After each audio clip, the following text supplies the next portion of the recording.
Shem Hashem Naaseh Venatzliach Shalom Uvracha Shnizke Lishvot Venechamot Be'ezrat Hashem en ce jeudi 8 du mois de décembre Be'ezrat Hashem et Yud Dalet du mois de Kislev. Shiur acheté par Yochebed Zenou Yekara Be'ezrat Hashem pour la Refoua Shlema et définitive de son papa Mordechai Ben Miriam à qui on souhaite une achlama meira briut et un arichut amim va la kol irat shamaim Be'ezrat Hashem. Toda rabba d'avoir acheté ce shiur. Et comme je le rappelle, pour ceux qui peuvent nous soutenir, Tavo Lechem Birkat Hashem, Be'ezrat Hashem, surtout en ce 8, dans 2 jours c'est la paix d'Avrechim, et des familles qui t'apprennent à la porte. On commence tout de suite ce shiur en vous souhaitant tous les bonheurs du monde, vous remerciant toutes les belles communautés de Paris que nous avons rencontrées, mon épouse et moi, puisqu'on a partagé plusieurs shiurim. Vous étiez très nombreux, Baruch Hashem à être venus, donc je vous remercie du fond du cœur pour cette belle communauté de Charenton et du 16e arrondissement de Paris qui nous ont reçus. Merci Be'ezrat Hashem aux organisateurs, donc vous reconnaîtrez.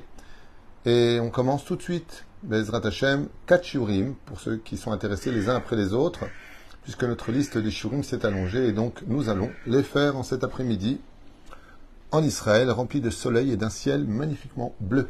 Voilà. Bayomer, dans la paracha de Vaishlach, Rabbi Yaakov Abu Hatzera, Zchuto Yagen al Kol Anu Kol Israël et Dan Refoua Shlema Be'ezrat Hashem, il est marqué dans le chapitre 33, verset 8. Vayomer mi lecha kol hamachane hazeh. Esav pose la question à Yaakov et lui dit, à qui appartiennent tous ces camps-là? Asher pagashti, que j'ai rencontré. Vayomer Esav, yesh li rab achi. Par la suite, il lui dit, moi aussi j'ai beaucoup de possession, beaucoup de choses. Omer Yaakov, et il lui dit, Alken raiti panecha kirot pene elokim vatir tseeni. Vatir tsani slicha. Et donc il lui dit, il y a une espèce de dialogue qui s'installe entre Yaakov et Esav s'étonne en lui disant, mais à qui appartient tout cela? Beaucoup de questions interviendraient pour comprendre ce verset-là. Qu'est-ce que veut dire Yaakov? Et qu'est-ce que veut dire Esav?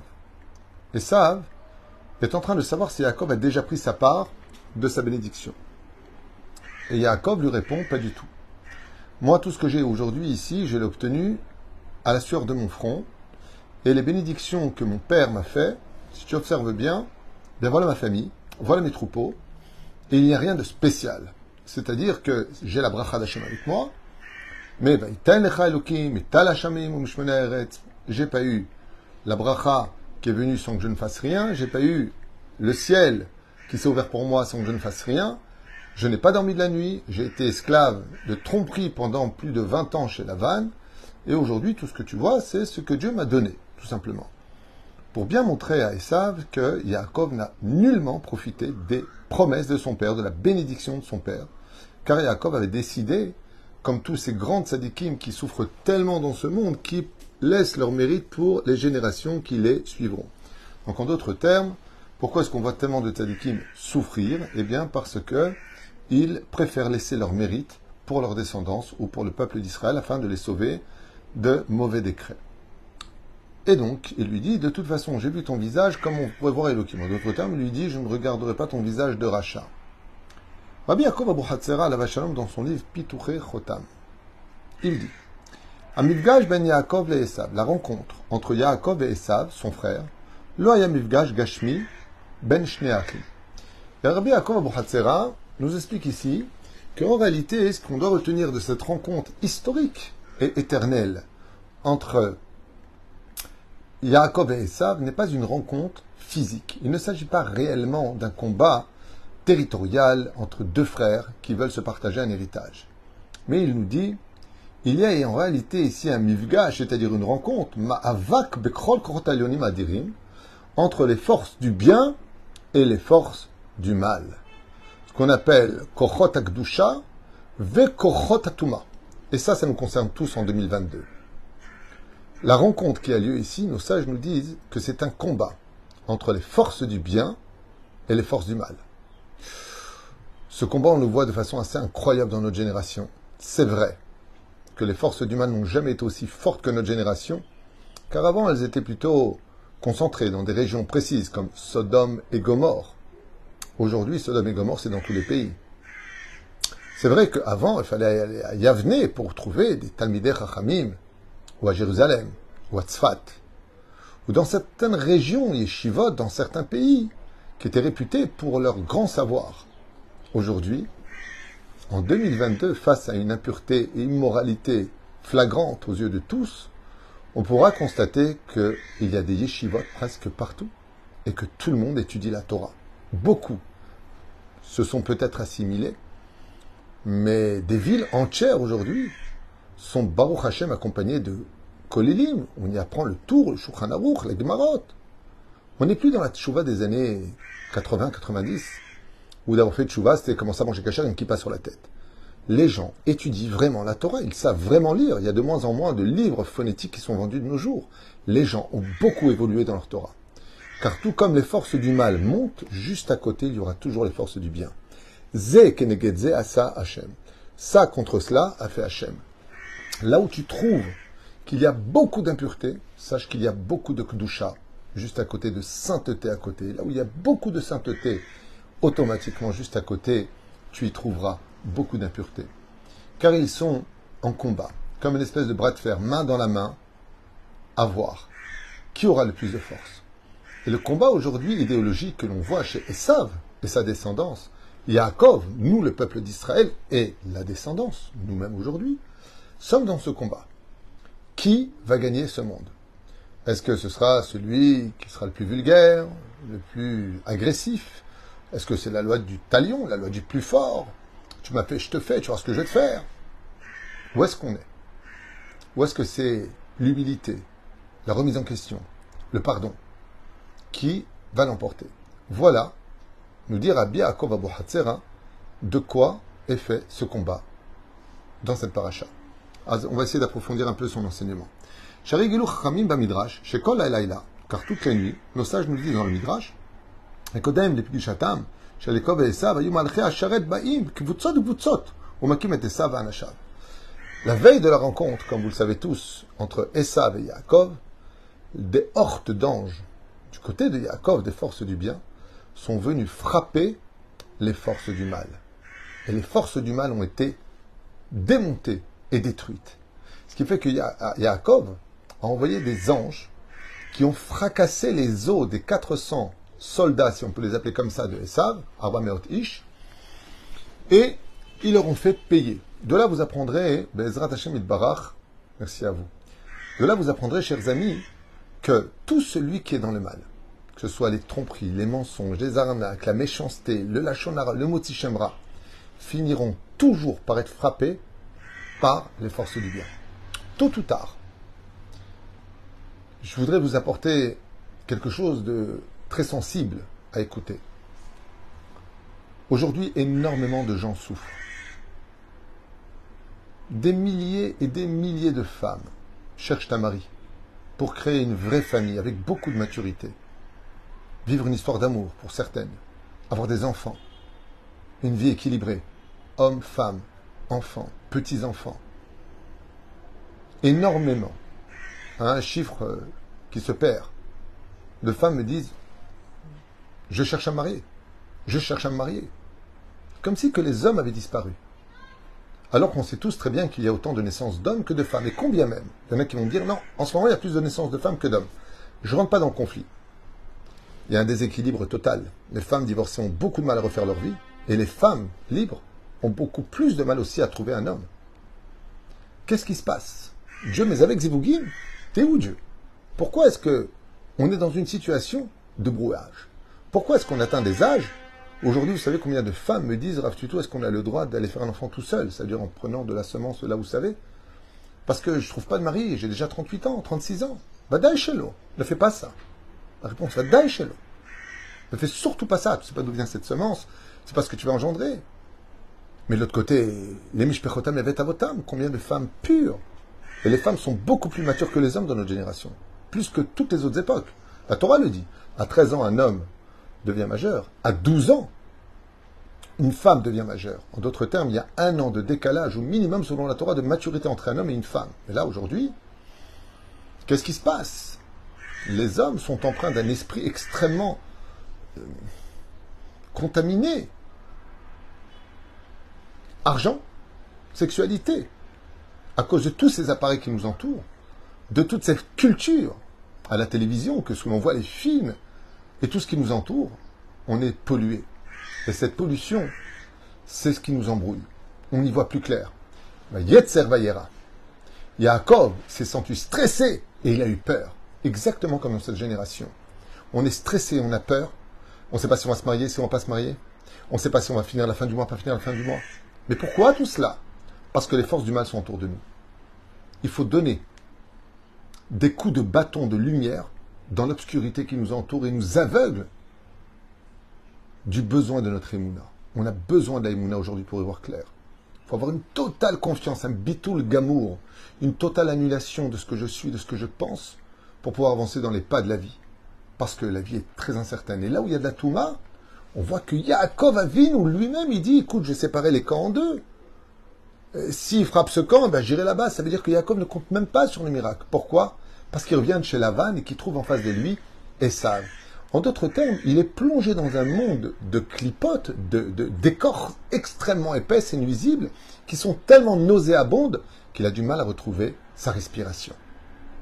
Et donc il est mal, Yaakov. Il sait que Dieu est avec lui. Il a de la émouna, mais il est mal.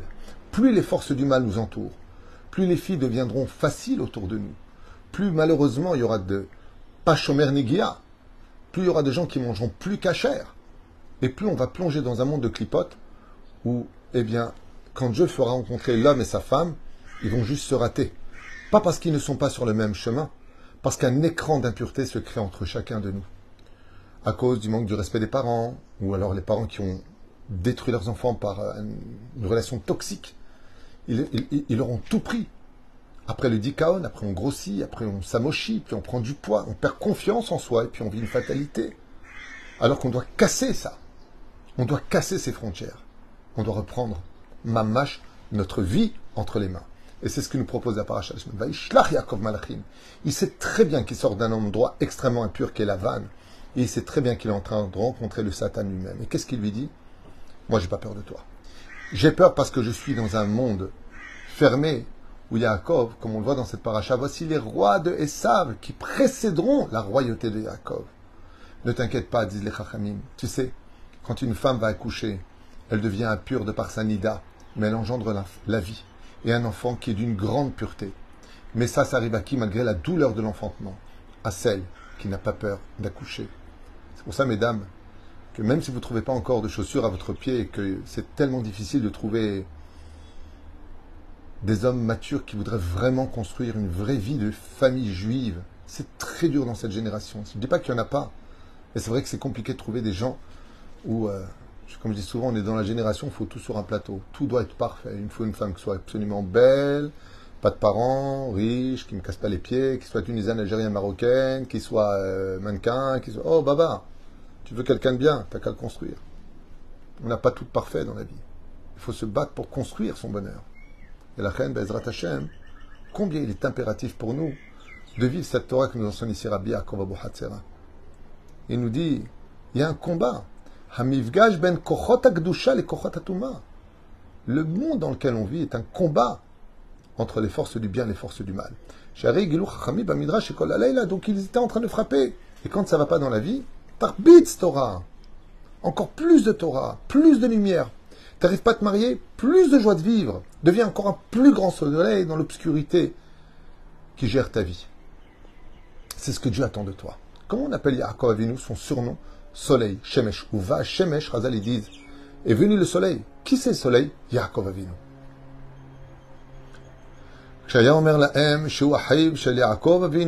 Alors qu'est-ce qui s'est passé? Quand Esav, il prenait des coups, il disait, non, non, je suis le frère de Yaakov. Ils arrêtaient de le frapper. Et quand il disait, je suis Esav, alors il le frappait. De là, Rabbi Yaakov Abu Hatzera nous dit combien un homme se doit de comprendre qu'il a intérêt à faire teshuva à son Yetzer Hara. Et qu'il ne doit pas avoir peur de son avenir. Quoi qu'il ait comme âge et quoi qu'il advienne de sa vie, Dieu est juste derrière lui. Il a des plans, il a des projets. Et s'il veut qu'on soit dans cette situation, il faut le servir dans cette situation parce que c'est ce qu'il veut. Quand il voudra que tu le sers en tant que famille, il t'apportera très vite ce qu'il te faut.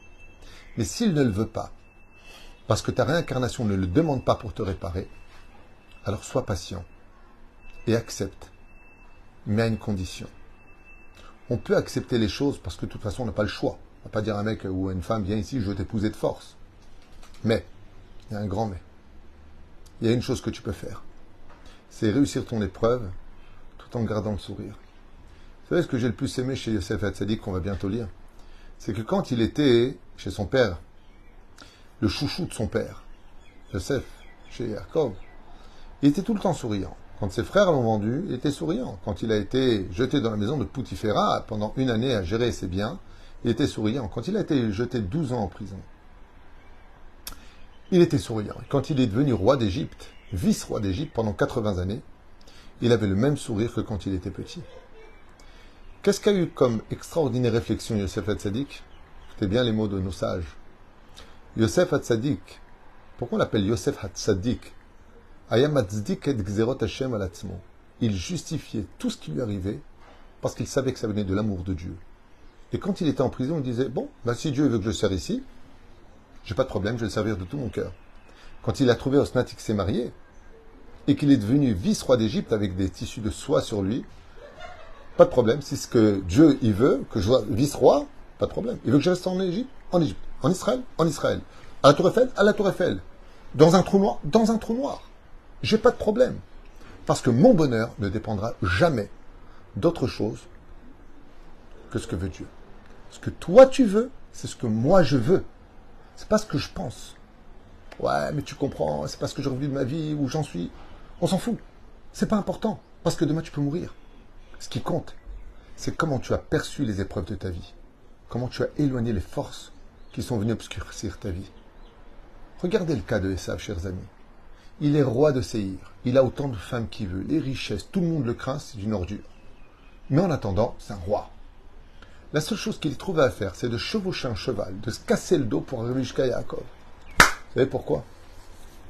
Parce qu'il est tellement malheureux dans sa vie qu'il est persuadé que tant qu'il n'a pas vengé son histoire personnelle, il ne trouvera pas le bonheur. C'est faux.